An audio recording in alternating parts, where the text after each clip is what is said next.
My name is Christy, and I'm Joshua and David's mom.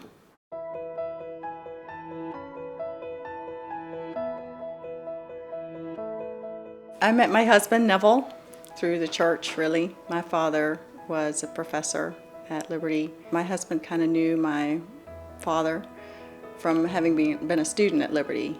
He said he just saw me in church one day, and he said, "That's the one I want to marry." Our experience in Ecuador really began when my husband decided to go there as a biodiesel engineer. Even in the ministry in the States, he was a pastor. He never really totally depended on the congregation for 100% of financial support. He felt that with such a large family, he didn't want to be a burden to the church, so he always had some kind of outside source of income. Just loved the Lord, and that's just who he was. He never really had to try. He was just a very strong spiritual leader. As a pastor, that's where his heart was. When he was building in the States, he got a hernia, and it just kept getting bigger through the years. He had a friend who was a surgeon, and there was a brand new hospital there. So we went and had the surgery to get his hernia fixed. And we knew it was a serious surgery, but the chances were, pretty good. He died 5 days after that surgery. I think that of all my children, David was probably the most impacted by my husband's death. When Neville died, David was really lost. He had lost the biggest influence in his life. He really idolized his dad. His dad was everything that he wanted to be because he shared my husband's heart for the outdoors, just the love of nature, the love of animals, the appreciation for all the variety. We were homeschooling and try to give David assignments, and he would just literally run off. After Neville died, he would just leave, like he couldn't handle the pain.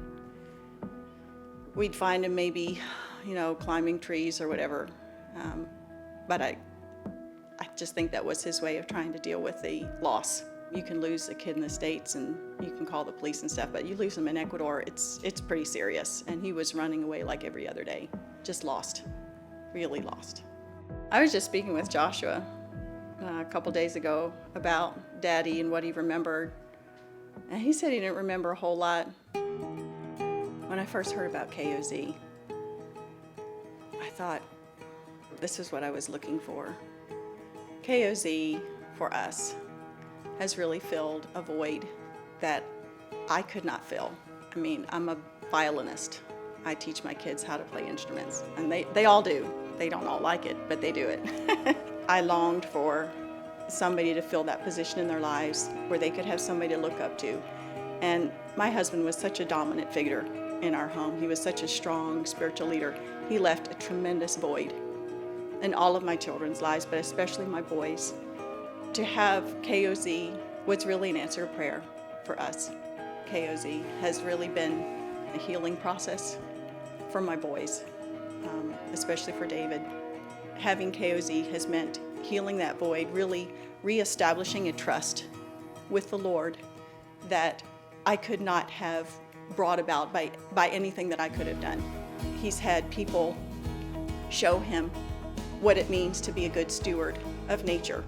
Just looking outside and looking at all the things that we have, teaching him responsibility, teaching him what the Bible says about having dominion over the earth and how to take care of it, and realizing that if God cares about every single little animal, he cares about how we take care of them, that he's also learning if God cares about the animals, God cares about him.